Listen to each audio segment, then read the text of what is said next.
Welcome to another edition of the Mexican Soccer Show. I'm Wiso from FoodMexSource.com. In this hour of the roundup of Liga MX, we have a lot to talk about, and we have lots of drama that's happening with the Liga MX and with the Europeos and with the Concachampions. Lots to discuss today, but first, let's say hi to who is with us today. For the first time in a long time, we get to say hi to our friend Jason. Jason from Soccer Mexicana. How are you, sir? I'm great. Happy to be here with you guys. Ready to mix it up. Talk some stuff here, so yeah.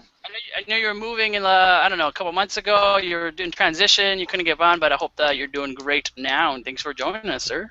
Yes, indeed. Nice.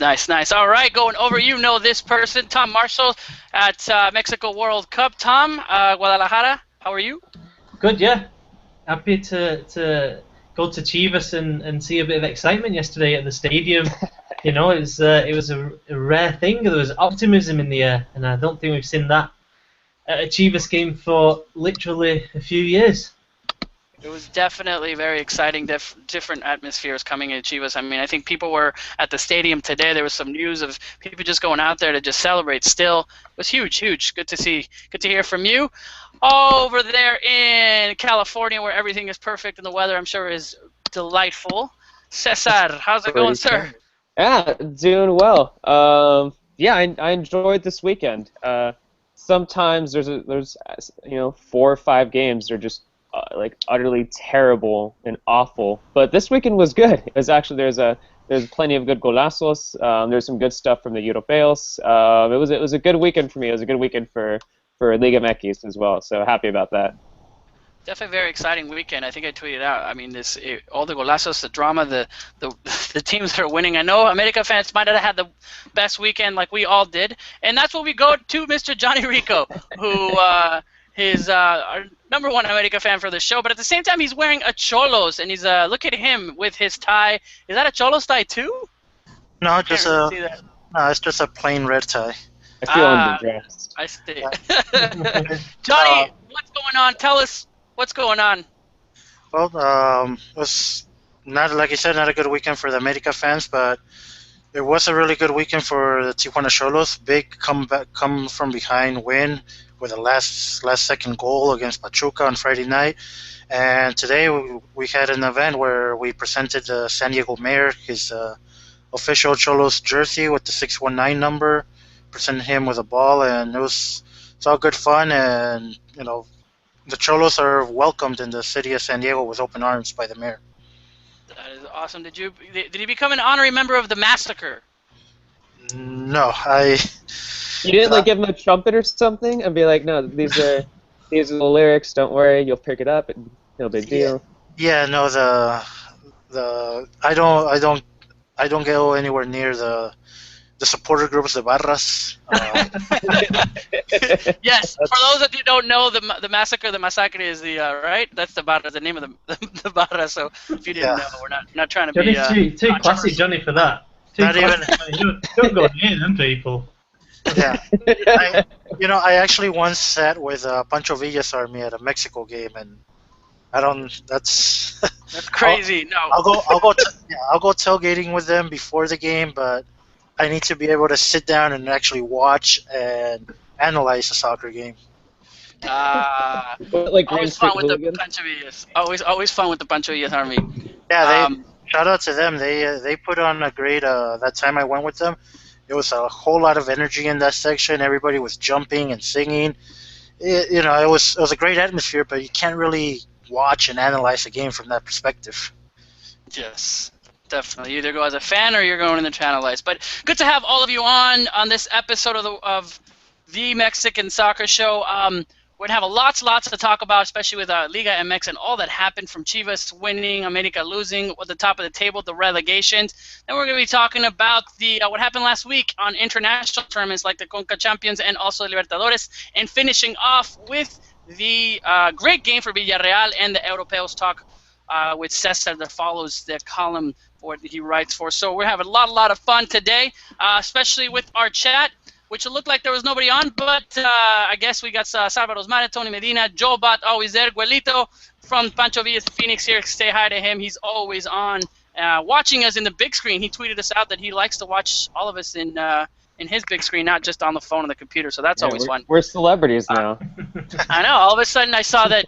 I think it was like a bedroom. He's like, "Yeah, I watch you guys here," and it's Cesar's big face on his big screen TV. I was like, "You like it's just my watching beard Cesar?" and nothing else.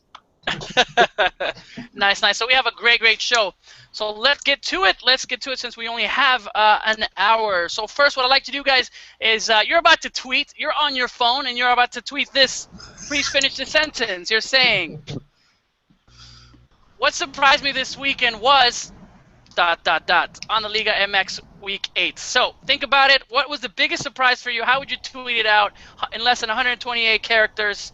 And we will start with, let's start with Cesar. Cesar, your biggest surprise, how you would tweet it for this weekend in Liga MX? My biggest surprise was that I watched the entire Chivas game.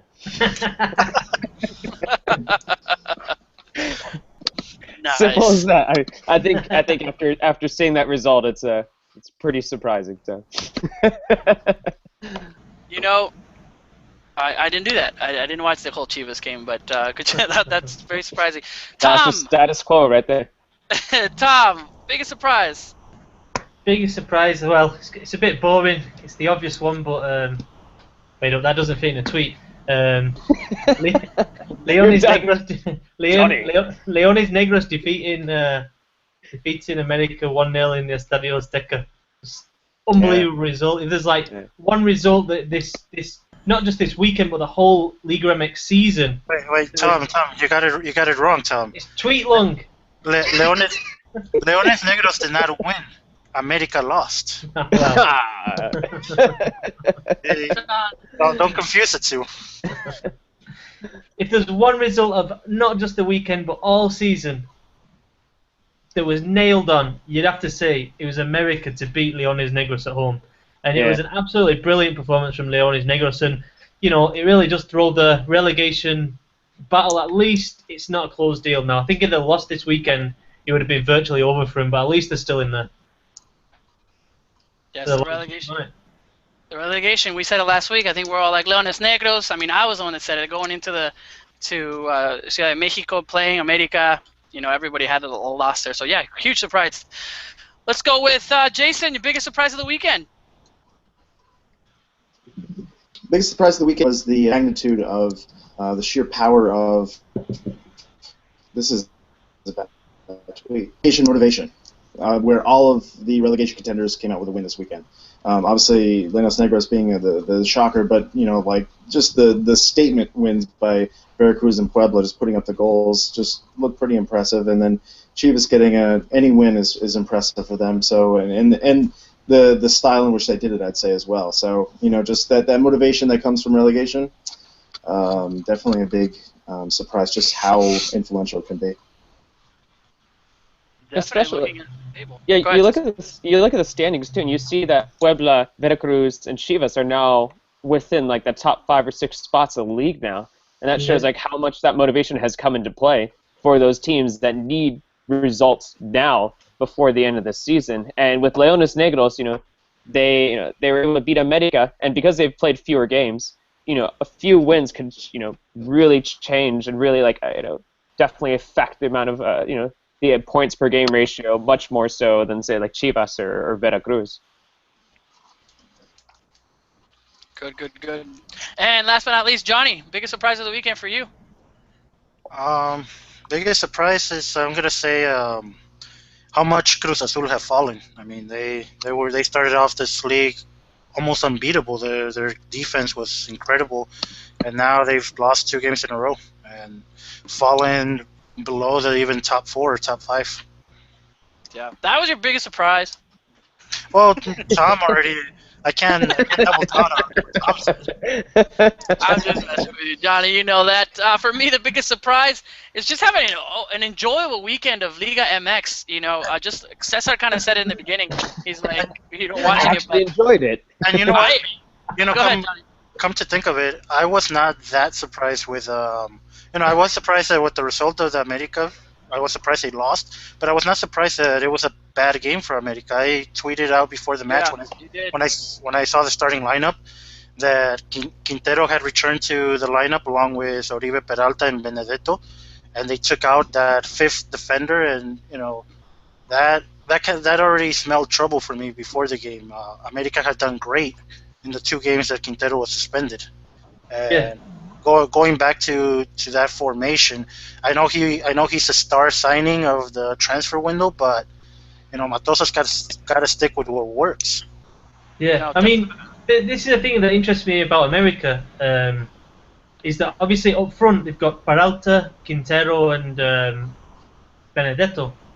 And in the games that all three have played together, they've not done anything like, you were saying, Johnny, and obviously they brought that extra defender in and they seem to get balanced. But I'm wondering at what point will Matosas say, will they actually drop one of those three when they're all available?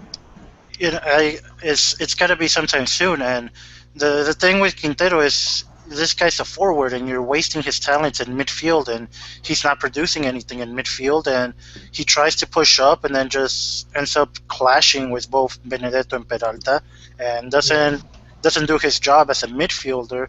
So I saw the starting lineup and I smelled trouble already. I didn't think there was enough trouble for them to lose the game against Leones Negros, but it didn't look good from the get-go. Yeah, I think you look at a heat map of that America when they play that formation, and heat maps usually tell you absolutely nothing, but it's actually the average position of each player, and the American players were so kind of narrow. You know what I mean? It's like they're all like kind of in that central zone, and there's no width. But when you play that 5-3-2, because you've got those three central defenders kind of providing a base, it means that the wing backs can absolutely fly forward. And I think that I don't know. I just think America, when they play that system, it's Miguel Herrera's system, that he implemented at America that was so successful.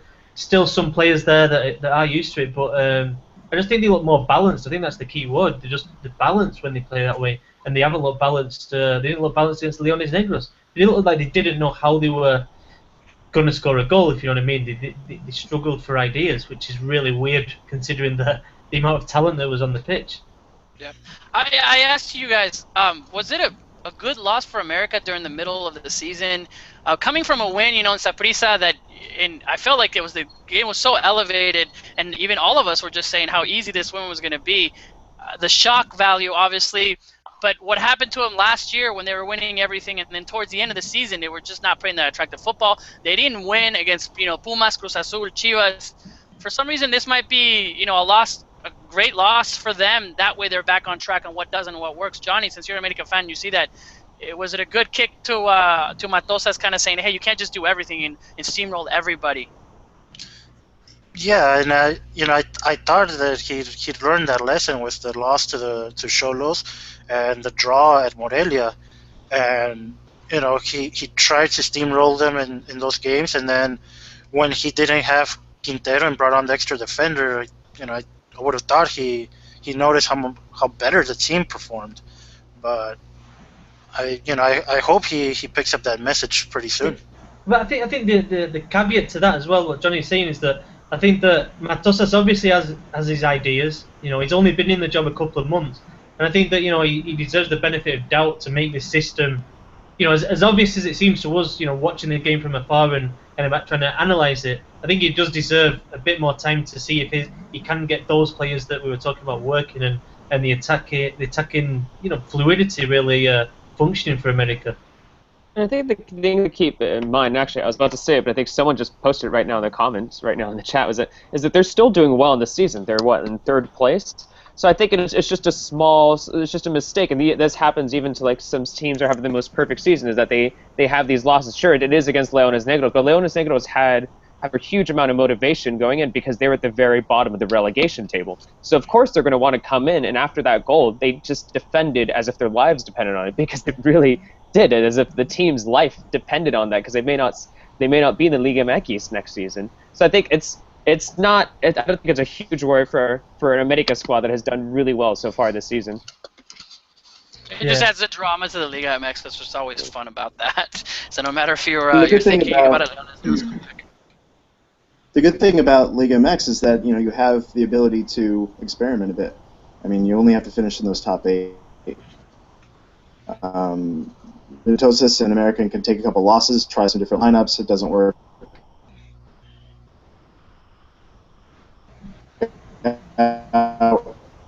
You final really work by the time it's team the colors. No, definitely, and how he can be. I ask you guys again. Johnny brought it up kind of as a joke. Was this, did America really lose this game, or just like Cesar said, did Leones just rise up to a better level?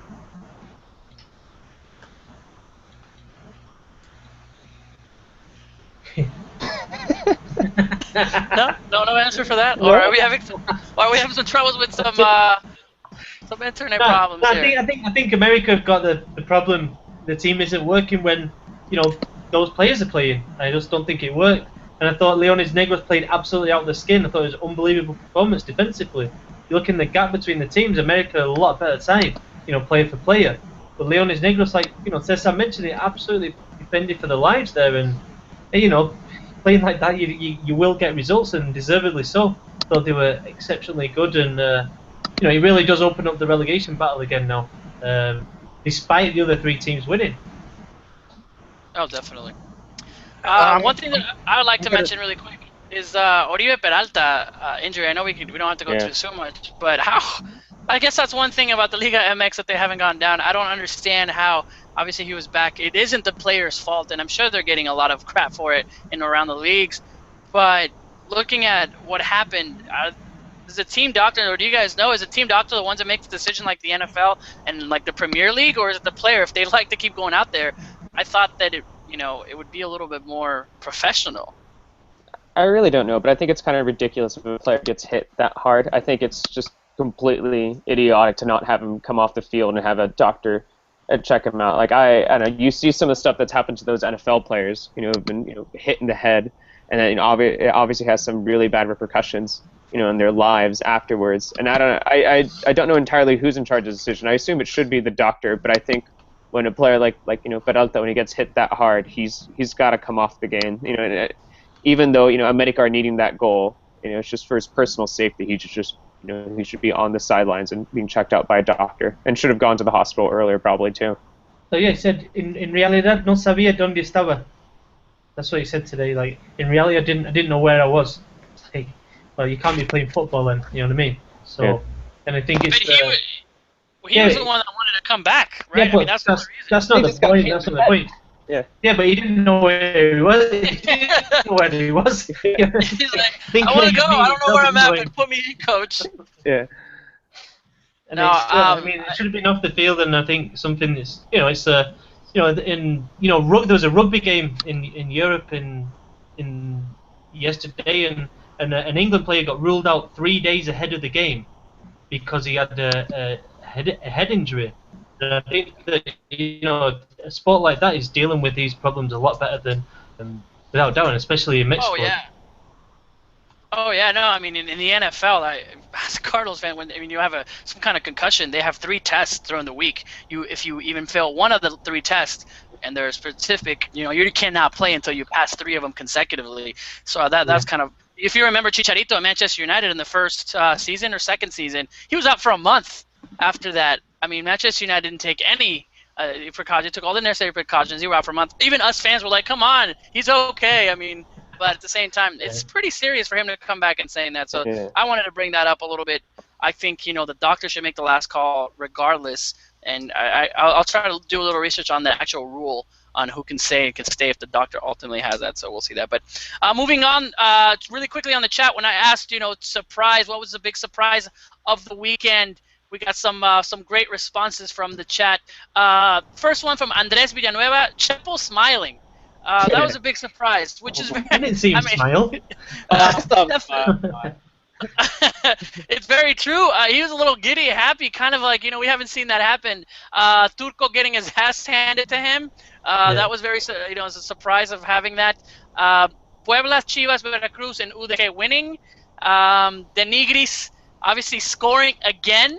I've always disliked him, but he's playing really well. That's Tony Medina on the chat. So lots of surprises, and I think in their Matos's choice of fashion, I don't think that was a surprise. I saw that at Leon all the time. It's not surprising after a few weeks ago. Yeah. So we'll see that. So a lot of fun. We'll move on over. Go ahead, Tom. No, it was actually funny that the comment about Chepo is actually the last question of the press conference. The journalist put his hand up and goes, Chepo, 35,000 fans, like, everybody singing and like so happy on the final whistle. Like, are you happy about it? And then Chepo's just there, and he goes, "Just because I don't smile doesn't mean I'm not happy." It's just like absolutely hilarious. He did smile a little bit though on the TV. They cut to him, like I think it was after the third goal, and it looked like he was laughing, which counts as a smile to me. So yeah. But he's not. I don't know. In the press conference, you couldn't even tell that. Like, there was not much difference between win and lose. You know what I mean? Like, he just sliding out the comments. Oh yeah, the team functioned well, and we did this, and we were well organised, blah blah. And it's like, that was a big win for anyway. That's all. No, it's true. It's true. Everyone tweeted out his smiles, so that's what's fun. Let's move on over from America to Chivas. Obviously, we kind of talked about huge win, 3-0. Now we're talking about Chepo. But Tom, you're there. You're at the press conference.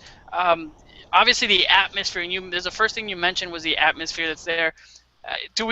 Who do we give credit to? I know that's probably the hardest question, but in your decision, in your opinion, who gets credit for this win?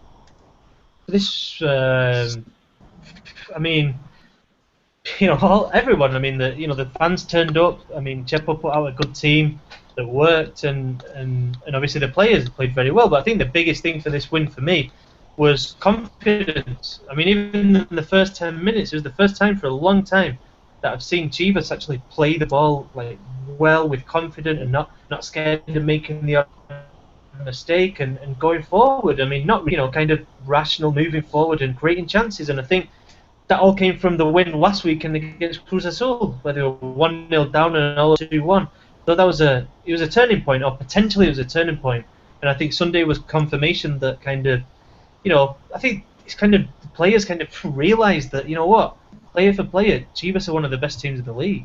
I'm not saying they're the best team, but I'm saying that they are comfortably in. They should be in the playoffs, player for player. And I think they kind of players are eventually realising that now. The whole club's realising it.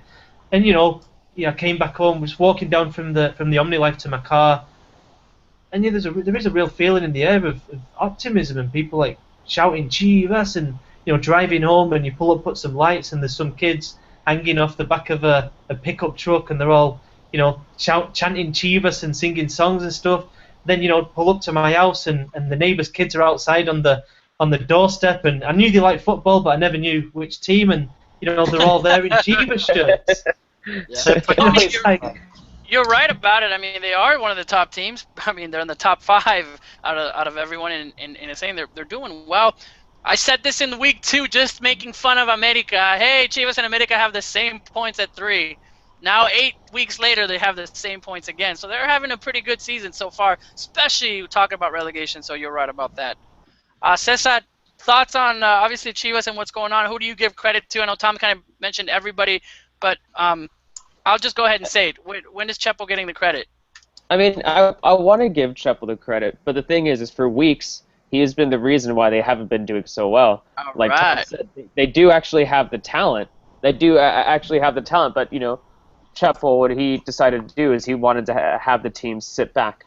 Maybe he saw through that Cruz Azul game that if they started pressure and they started to have the players push up a little bit more and actually play attacking soccer as opposed to playing defense-minded, even at home, maybe that the Cruz Azul match changed his mind. But I'm going to give partial credit to Chepo, and I'm going to put most of it on the players, and actually like 1/3 of that credit to Marco Fabian, who had an excellent game.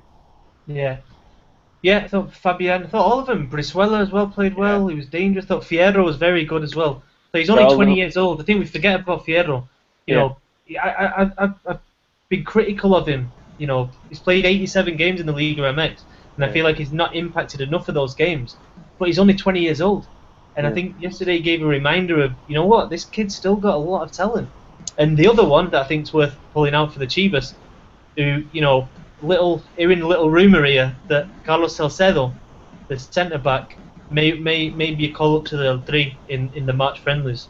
Dun, dun, dun. So that's a possibility. And the way he's playing, honestly, it's a kid that he's 21. He doesn't look 21. I mean, the way he plays physically, he's a big lad.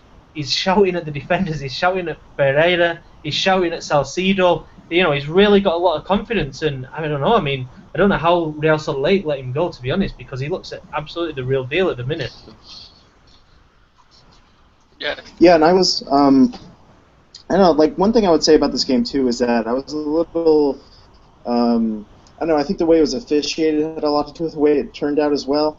And that was, like, you saw all of the yellow cards coming out really quick in that game for really kind of light stuff. So you saw the way it was going. The red card definitely played a part. Now, Chivas was the better team the entirety of the match. And they definitely deserve the win. But at the same time, you know, it's a 1-goal advantage. You get the red card. I mean, like, you know, it's like it kind of shut down the game right there. And also pointing out that, like, Monterrey are kind of a mess. You know, like Mohamed shows up, we just expect it to be a complete turnaround. Yeah. I mean, it's unrealistic. The team is a mess. They still have Jesus Zavala out there in midfield. We can't forget about that. He is to blame for things. So, I mean, he should get a little bit of credit for the Chivas win probably as well, too. So, a great win for Chivas, but, you know, to dampen it a little bit, I mean, I don't think we want to get too excited because, you know, we'll see where it goes. Next couple of matches, can they keep up this momentum? Can they keep playing like this going forward? It might not matter because if they just get the points, that's what really matters, like, going forward. But, like, you know, definitely a lot of reasons to be excited as a Chivas fan where there hasn't been for so long, so that you can't poop on this too much. Yeah, no, Chivas have to be careful because there have been the odd little spike of optimism. But I don't know, there's something this time. I think within the team, there's players with experience now mixed with a few good youngsters as well. So I think there's a good balance there, and I think the quality's there where it wasn't necessarily a few years ago when they put together a little run. You know, maybe Jason's perfectly right there with the Monterrey and Chivas fans to be careful, but it does feel I don't know, it's just a feeling more than anything. But I think that big game on Friday against Querétaro, away at Querétaro, it'll be interesting to see if Chivas fans are in the majority there. And I know there's a big campaign on social media telling all the Chivas fans to head to Querétaro to be in the majority. So, and the Querétaro team that's really struggling. I mean, you know, that 4-1 loss to see where Ronaldinho could go afterwards. Yeah, exactly. Yeah. It should be an interesting game. All right. Last thoughts on Chivas. I mean, you said it. I think it's an interesting game against Querétaro and what's happening, but it should be fun to watch. Let's talk about the Liga MX, just kind of overall, looking at the standings. You know, Cholos with the first place. And we mentioned this already earlier. What does this have to say about the league? And I'll ask you, Johnny. Veracruz, Chivas, and Puebla all getting the wins and all, you know, in relegation trouble. And looking at Leones Negros now, you know, obviously pulling a big win. Let's talk about relegation. I mean, it's still Leones Negros, but at the same time, what does that say about the league? That the ones that are needing the wins are getting them, and now they're at the top of at least 80% of them are at the top of that league, are at the top of the table.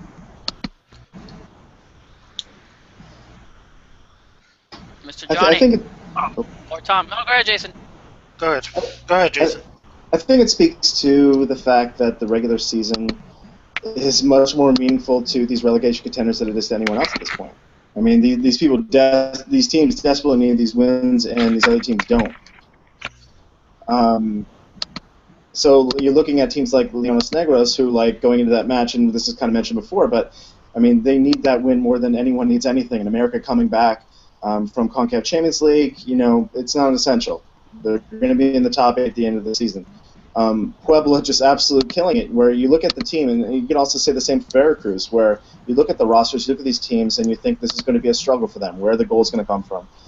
But they're really putting it together, and they're playing as a unit, and they're killing themselves out there, and it's showing, because you have, you know, teams like also like kind of going the other direction with Querétaro this past weekend, who look like a total mess. So I think it's just like it's a motivation thing above anything else, and you have to wonder where. I don't know. You start to think like some of these teams that are in this fight are really building themselves up. That the ones that stick around, the ones that do survive, are really going to be in much better shape, even going into next year. Looking at teams like where Querétaro is kind of joining this, almost like on the border of joining this race of relegation.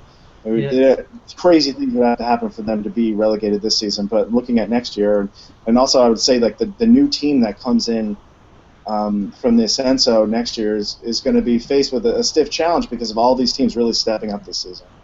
Yeah, I mean the other one, just to follow up from that, and maybe we can move on briefly, is Pumas. If you look at the table now Yeah. for the 2016 relegation race, I think Chivas, Pumas, and Querétaro are all within a couple of points of last place. And Pumas are at the bottom of the league, and honestly, it's like they last won the title in 2011, and they've just been so consistently disappointing since then. They've had the odd kind of few good games, and the odd even good season. 2013 was a decent year for them, but it's like in general just so disappointing. You look at one of the Mexico's big four, bottom of the league, and you watch the games, and it's just like the Sunday 12 o'clock games, and they're playing like they don't have a fixed idea of how they're going to go about getting results, to be honest. And the foreigners that have come in, Torales and what's the other one? Slipped my mind. Can't remember, but eh? That's exactly what it is. You can't remember because they don't have any players. Yeah. That's Pumas has always had an identity. You always had that type of player that came into Pumas, regardless if it was a Mexican or it was international. But Pumas hasn't had. I think the problem is the staff. I think the problem is there are no. I'm not surprised that they're last in the team. They have no players that they can come around and say that there hasn't been that player for a long time. And tell me, when's the last time they had a great player there? I mean, you can't even see that. So, I mean, I'm not surprised that Puma's doing that bad. And it's actually, I didn't even look at that 2016. I mean, let's start the campaign now. I think the America fans started for Chivas about a year ago with Chivas relegating. Who's going to start the campaign that Pumas is about to relegate so they get their crap together? I don't know. I would have to say Cruz Azul just because of the of the rivalry, but Yeah. actually America more because Pumas and America players hate each other during all the Fuerzas Básicas. So it's interesting to see. I had to say it before kind of we wrap up the Liga MX. León winning, the surprise, down 1-0. It looks like Chapito Montes coming back in, giving them a little, just being there, having that motivation, and it looks like the team is clicking a little bit more. Stupid fouls, but the possession is looking better. What a difference a player can make when they're in the lineup. I don't know your thoughts on that, but at least mention that. And then other surprises. Morelia obviously getting the first win of the year. Yeah, Morelia finally getting the. And how about? I know we mentioned this already, but Veracruz is undefeated, right? Yep. Yeah, the only team. The only team. And they're playing decent football as well. They're playing nice football. Yeah. 13 goals from the 8 games. They've only conceded 4 as well. I mean, last season, if you remember, they were really solid, weren't they? They were just like drawing 0-0, like every week, 0-0. Yeah, well, I think they really had great enforcements during the preseason. I think they had a great preseason, Veracruz. But overall, I mean, just kind of looking at the standing, I think it's exciting. I think usually during the middle of the Liga MX, we're just kind of like, all right, who's already pulling forward? But looking at this, anything could happen. Speaking of undefeated, Cholos are on a 12-match undefeated run in all competitions, League and Copa MX. They lost the first week 1 to Puebla, and from then on is undefeated. Yeah, I think on 7 games without a loss. Those guys are doing ridiculous right now, especially with you got Dairo Moreno, you got Arango, and you got Alche just like rocketing it up there up top. I think they have like a total of 12 goals all together in the league right now. They're the highest scoring team in the league. They're top of the league. They're also top of the Copa MX table out of the entire Copa MX. So really good season so far for the Cholos. Yeah, but Johnny, I watched them last week at Leones Negros, and to be honest, they didn't play very well at all. I mean, they got a goal for a really poor mistake by a Leones Negros defender, and then that first half against Pachuca, again they were like, I was just thinking the first half I was just thinking, how is this team top of the league? I mean, they were poor and they got absolutely ripped apart by Pachuca. But I mean, from your perspective, I mean, from what I've heard from Tijuana, I think the kind of atmosphere in the camp is now actually better since a couple of the players left. Pellerano and Benedetto, a couple of the Argentines. But I mean, from your perspective, I mean, nobody predicted this. I mean, jump in if anybody expected Tijuana to be top of the league by now. But I mean, from your perspective, Johnny, being there and being around the team and stuff, like, what's happened? I think, from my perspective, the biggest change was getting Cesar Farias out of there and getting someone like Daniel Guzman to manage the team. Daniel Guzman took over midway through last season, and his philosophy, his changes are now starting to, you're starting to see those effects. He brings this team together. There's a lot more camaraderie. Everybody gets along way better now. Daniel Guzman is just another one of the guys out there in practice. He'll even join in the players on some of the drills. Whereas with Farias, Cesar Farias was more of a drill sergeant type of manager, and it was a really bad atmosphere when Farias was there. So that is right there is one of the keys. I wrote on Prost America 5 reasons why Xolos are top of the league, and that was my number one reason, the Daniel Guzman effect that he's having on Tijuana. I think the signings that the club directors did were spot on. To cover those were huge losses that Cristian Pellerano and Dario Benedetto, and I think that they saw in Güemes a young player that can cover the absence of Pellerano. Great player. And they really nailed it with the Aucha signing. Great players to come in and cover, and also veteran players are starting to step up because they saw Benedetto left. So guys like Juan Arango, he's now playing in central defensive mid, something he had never done before in his career. Now he's starting to step up and play a new role where he knows he can help the team.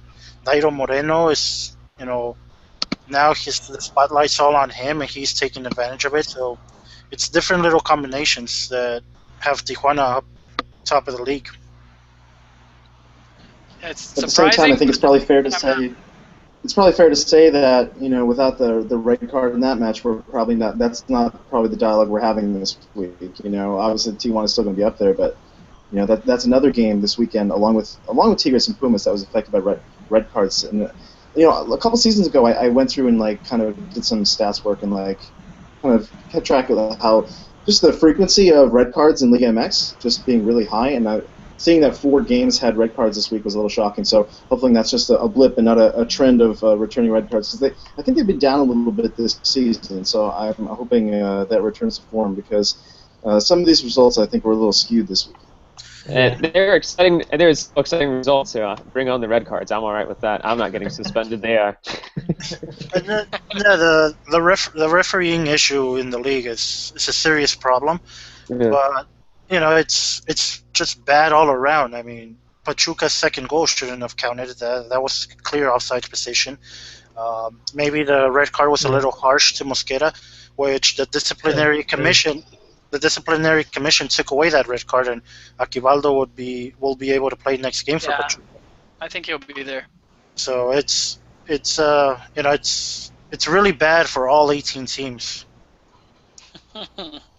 No, it's not. They always favor America, supposedly, on all the fans. In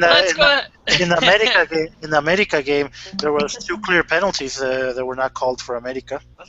Yeah, I saw a couple penalties in the Leon game too. That's just fan talking, Johnny. That's just fan talking. Chivas should have got 8 penalty calls. There were no penalties that Cruz Azul deserved. I can promise you that. I'm sure we can all obviously keep going, but we have to stop and make it and move on to another part of the show.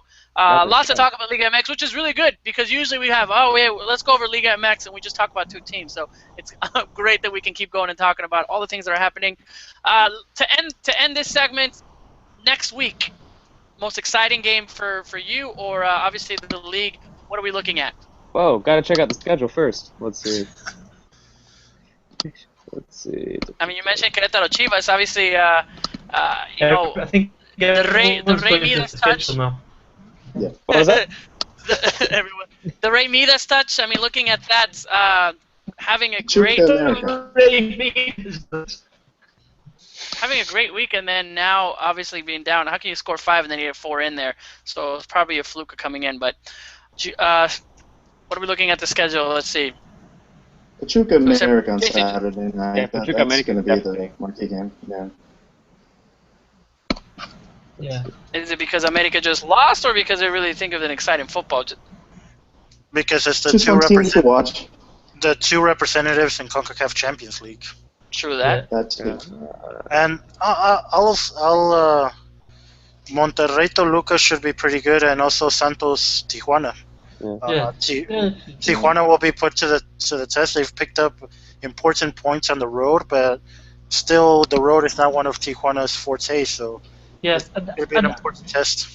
Yeah, I'm going to go for Leones Negros against Tigres. I mean, I know it doesn't immediately jump out, I but was gonna make a joke about that and say that was you're like sarcastic about that one. But let's hear your argument for it. here's my rationale.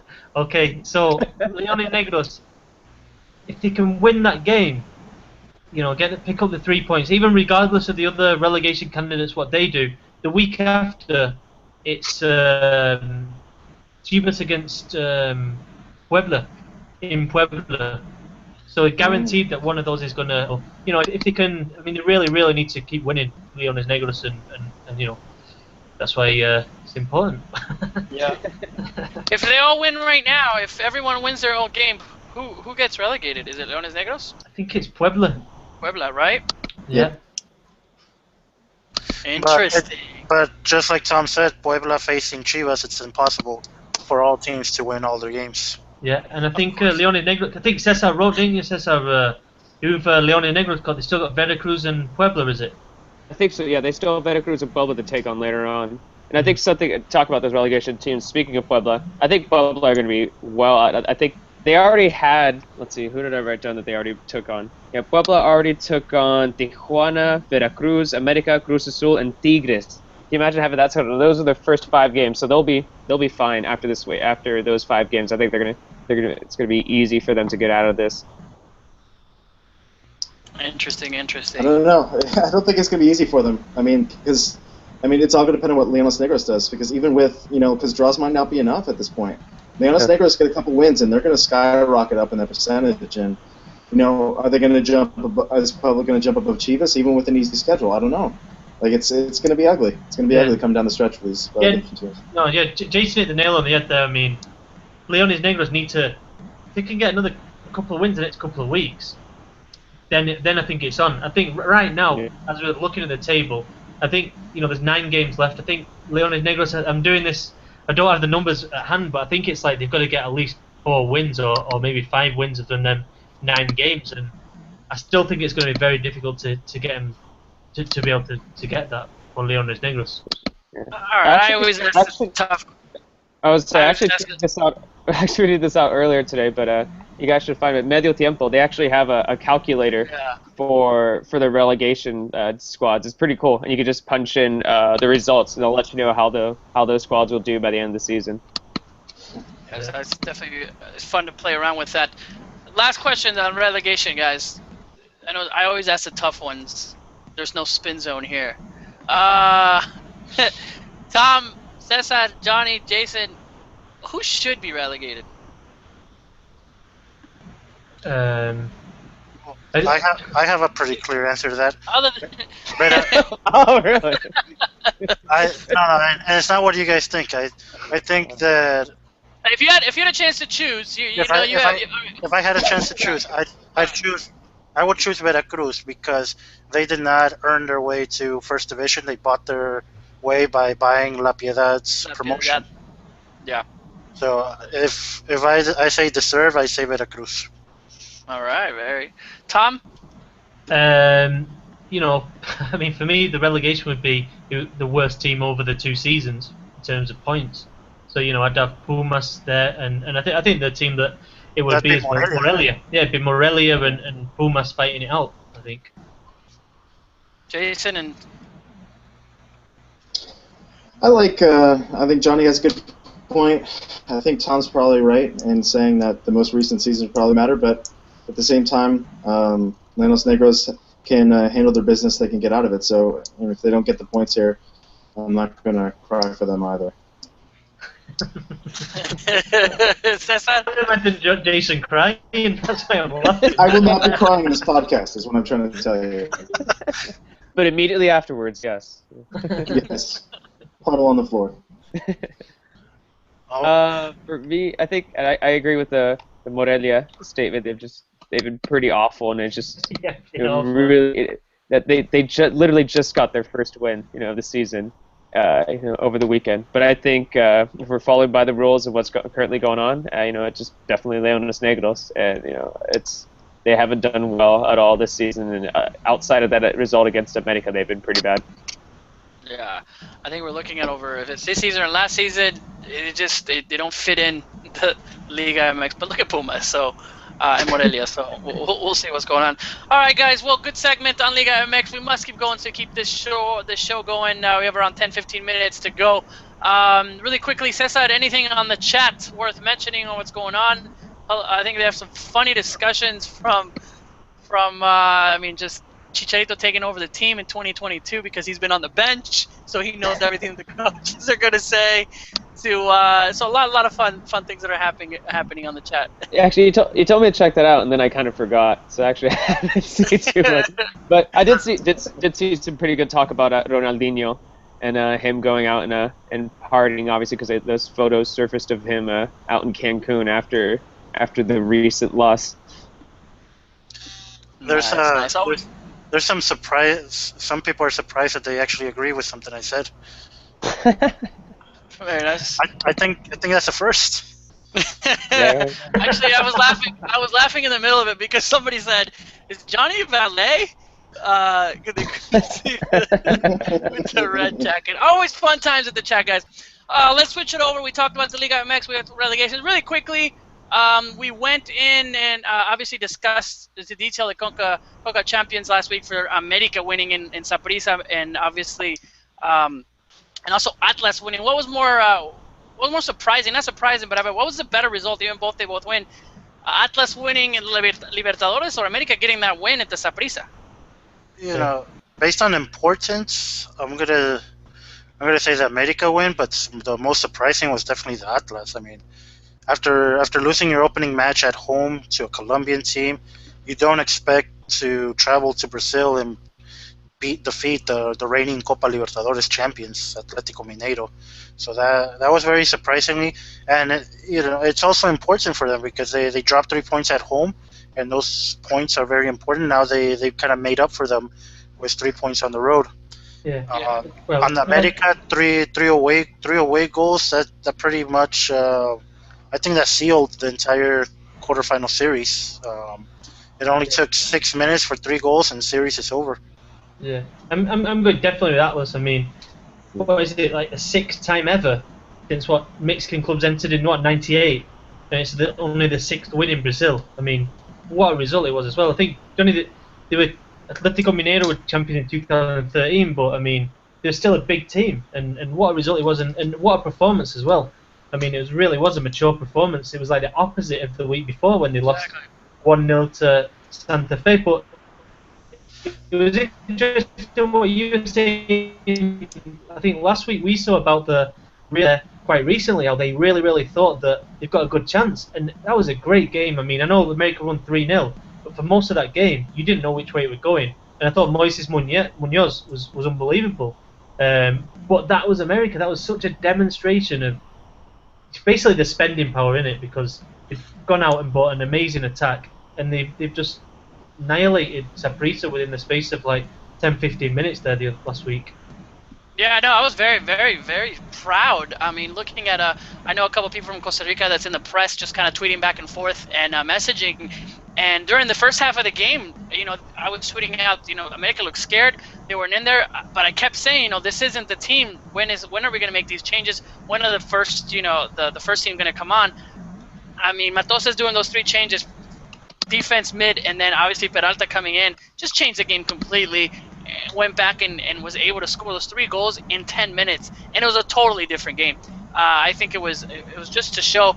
I got a couple of quotes from some of the Costa Rican press that said there weren't that Saprissa was thinking that they were playing a local team. They were playing actually one of the best teams in CONCACAF. For Costa Ricans to say that, I mean, that it was Matosas who just won this game. They gave a lot of credit to Matosas. It wasn't necessarily the players. They were dumbfounded the fact that Matosas made 3 changes. We saw it on the level that the players weren't in that needed to be in. Why aren't they? But Saprissa definitely looking shocked whenever there was something, it was coaching, and that's what I saw from the press from them.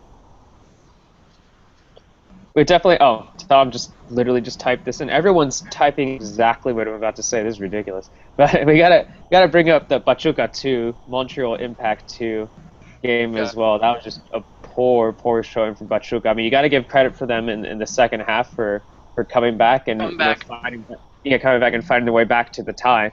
But just the 2-2 result in itself, in a game that was played in Pachuca, that's just it shouldn't be allowed for a team of that caliber, especially when Montreal Impact. It's not like they've been playing regular minutes within the past few months. They haven't even started. The MLS season hasn't even started, and it may not even start because of the upcoming strike. So it just that was a very astonishing score to see a 2-2. Yeah, well then you saw La Liga Costa Rica also fight.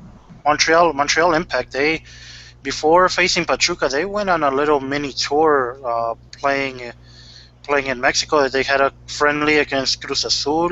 They had another friendly against a third division team, which they easily beat 5 or 6-0. But they had some time in Mexico to get adjusted to the altitude, to get a couple games under their belts, and they really prepared for that Pachuca match. Yeah, and Cesar picking up on what Cesar says, Pachuca went at the best. I thought Montreal played an absolutely very intelligent game. I mean, it was ugly. It was ugly. The way they played was absolutely ugly. I mean, it was scrappy. they kicked Irving Lozano all over the park. I mean, and I think the referee Jason was talking about the refereeing before. I thought the referee in that game, but I mean, that's CONCACAF, and I think you're seeing now an MLS team like Montreal Impact that realise that now, and a lot more mature now they're going about playing Mexican sides, and I thought that you have to give credit to him for it. San Jose did it against Toluca, and Toluca hated it. And it's a tactic I think we're going to see increasingly from MLS teams coming down to Mexico, and you can't blame him for it. You get to see the result. Yeah, but I will say this, that Pachuca playing the way especially the first half against Tijuana, they're very capable of going up to Canada and getting the win that they need to advance to the semifinals. They do have the quality, and no, it's no disrespect towards MLS, but they're just not at the level of Liga MX at this moment. Predictions for that game. What does everyone think? I think it's a fascinating game. That's why. I think it's going to be a 2-1 Pachuca win. Yeah, I think that's probably. I mean, we're looking at an exciting week. I mean, in this game. When is the game? Is it on Thursday? I'm pretty sure it's tomorrow. Tuesday it's tomorrow. So they switched it up.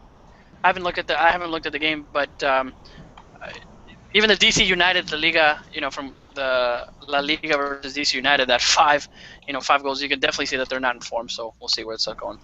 Yes, but I think I think Tuesday game's a massive result. I know that the Concachampions League as a competition has been a kind of bit.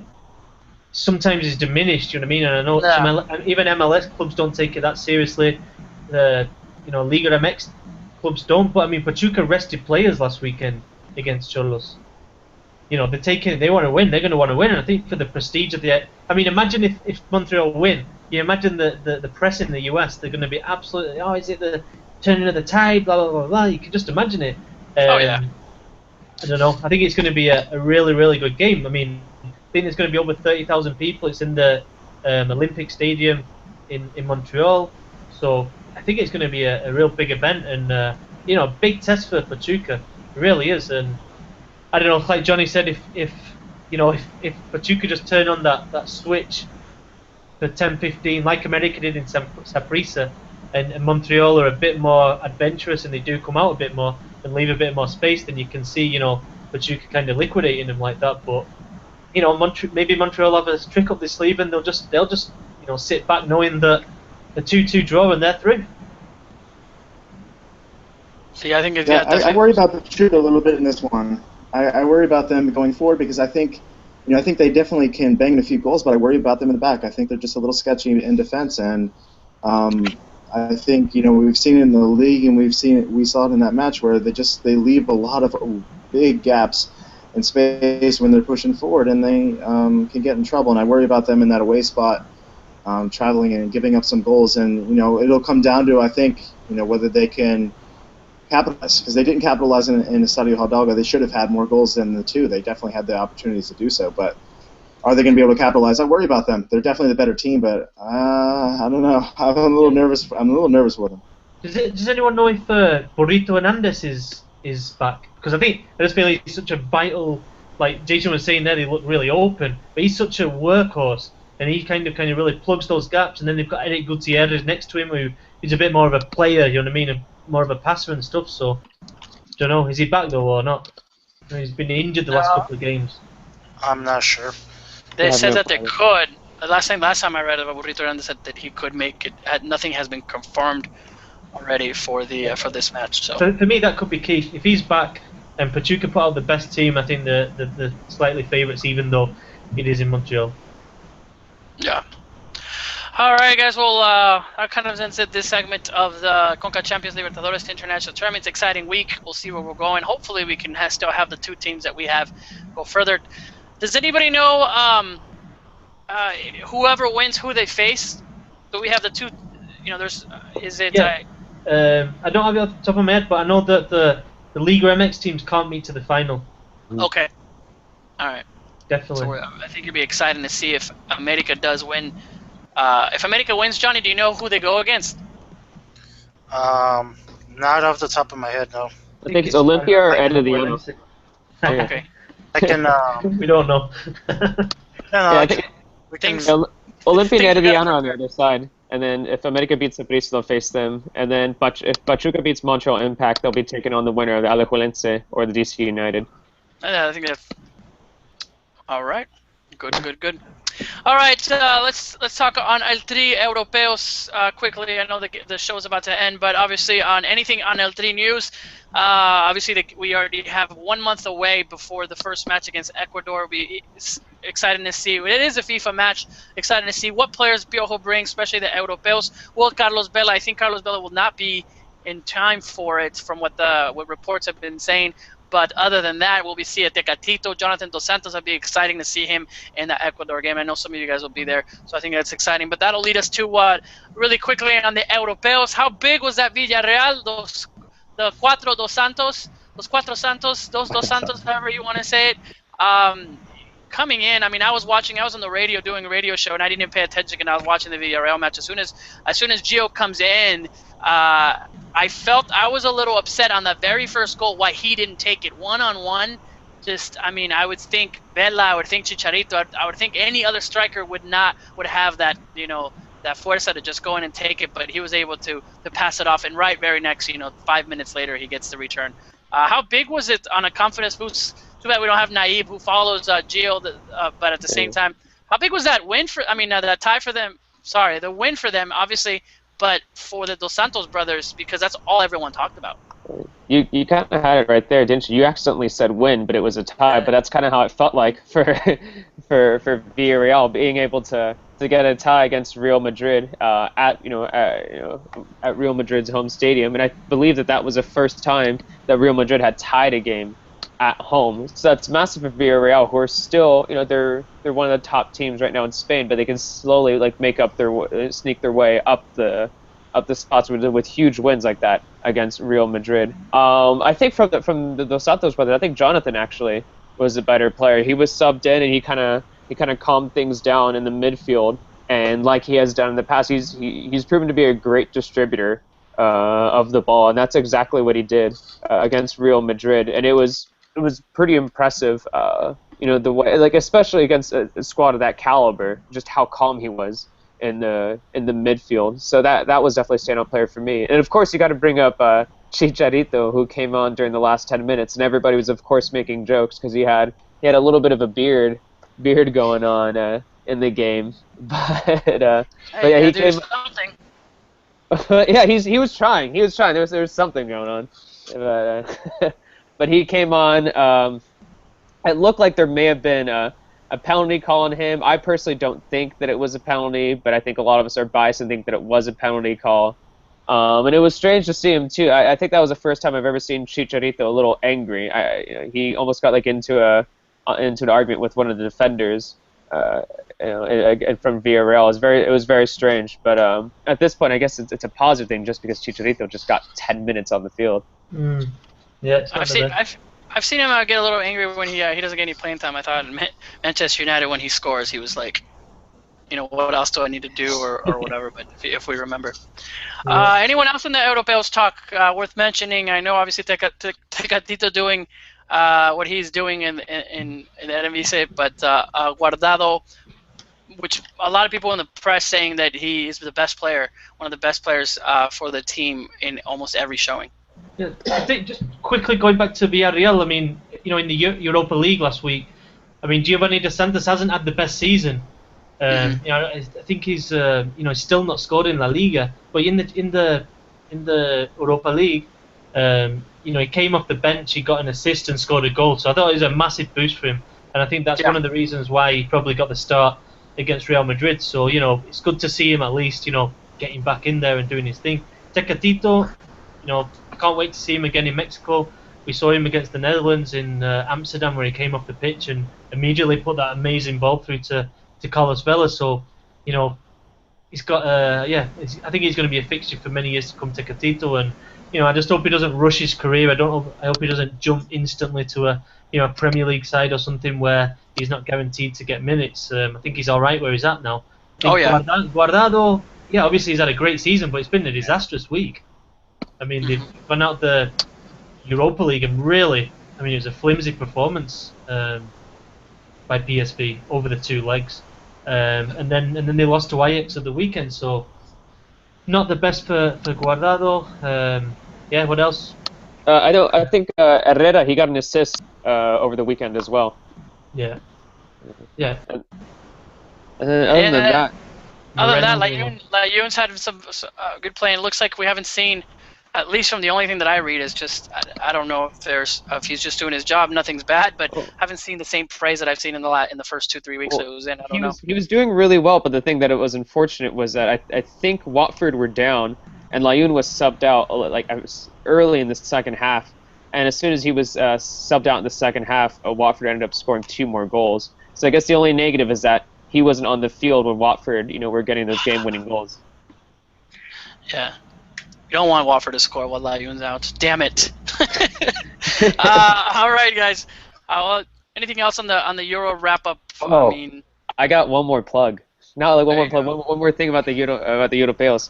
So I found out about this guy. There's this Twitter account that they do this excellent thing they're called Embajadores Aztecas, and they cover some of the most obscure blah blah blah blah blah playing in the 4th division in Australia. They covered me on my Sunday team here in Phoenix.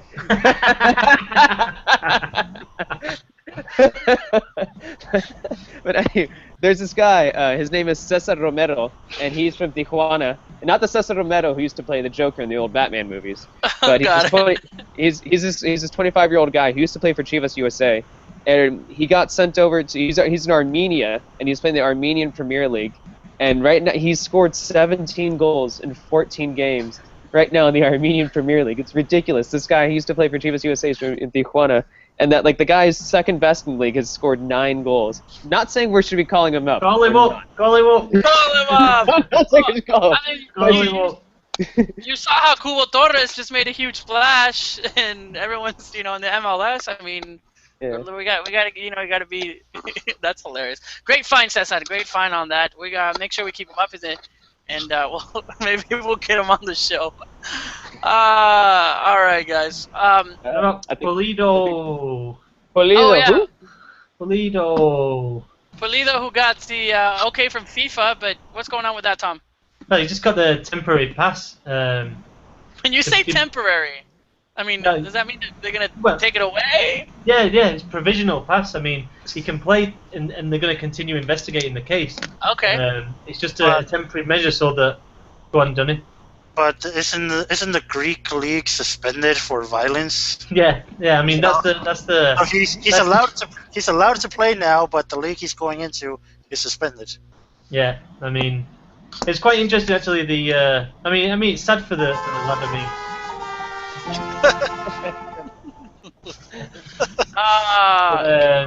But yeah, it's not great for Pulido, but at least it looks like in the next couple of weeks, at least he'll be back on the field. I think first league game since like last May. So yeah, it's good for him. But it's quite funny the press statement from Tigres. He was so annoyed by FIFA. It was unbelievable. Like the wording of it was just brilliant. It was just like, the Mexican Federation investigated the bottom of this matter. And they came up with this decision that it was, they backed us 100%. So I don't know what FIFA are doing. They've just had 5 minutes looking at it and they've decided this. So we're going to carry on fighting it. And it was like, don't mess with FIFA. Do not mess with FIFA.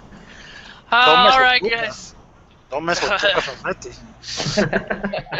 Yeah, we've all seen that video of him yelling at the players. He needs to have like a thug life. Someone needs to make a thug life video of Tuca. That'd be hilarious. All right, guys. Anything else? I know that we said any U17. Somebody had a question about any U17 talk. But other than that, I think we'll have a great week. We do have to make a plug for Cesar's doing a great job with a top 25 Mexican players that should be coming out, which I still need to turn into you, Cesar. I'll do that by tonight. And then hopefully we'll have a special chat on a monthly basis just for the top 25 Mexican players. You guys could join in and discuss as maybe Cesar unveils it, or we kind of talk to why. Why is Cubo Torres at number 8? That's my question. Or why is this? So I think it's fun discussing it, but we'll definitely keep an extra show. Why Probably is not Cesar on Monday. Romero number 2? Why is Cesar Romero, who's got the most goals for any Mexican anytime in up to now 2015? But fun times. So we'll see that. But thanks to everybody, obviously for joining in. Thanks for Tom, Cesar, Johnny, and Jason. Obviously taking the time to do this, and it's a lot of fun. We'll see you guys next week. Looks like we'll have another great week, especially with Concachampions, Libertadores. Concachampions, and also obviously the Liga and the drama that happens in all of that. So, any last thoughts, guys? He's like, no last thoughts. Go follow Cesar Romero. Go follow the Armenian Premier League. He's the future. He's the future for Mexico right there. So let me get this right. If you shine in MLS, you're definitely going to shine in the Armenian League. So we have found where Cubo Torres needs to go next. Exactly. In the Armenian League. All right, guys. Well, pleasure to be on. This was the Mexican Soccer Show. Join us every Monday. Usually, we try to do it a little bit later, but it's coming up a little earlier, a lot easier for us to get on. So we'll let you know. You can always watch this show on, obviously, the Food Mex Source channel on Mexican Soccer Show. Just Google it. We should be able to come up all our faces that are on. So thanks, guys, and we'll talk to you guys next week.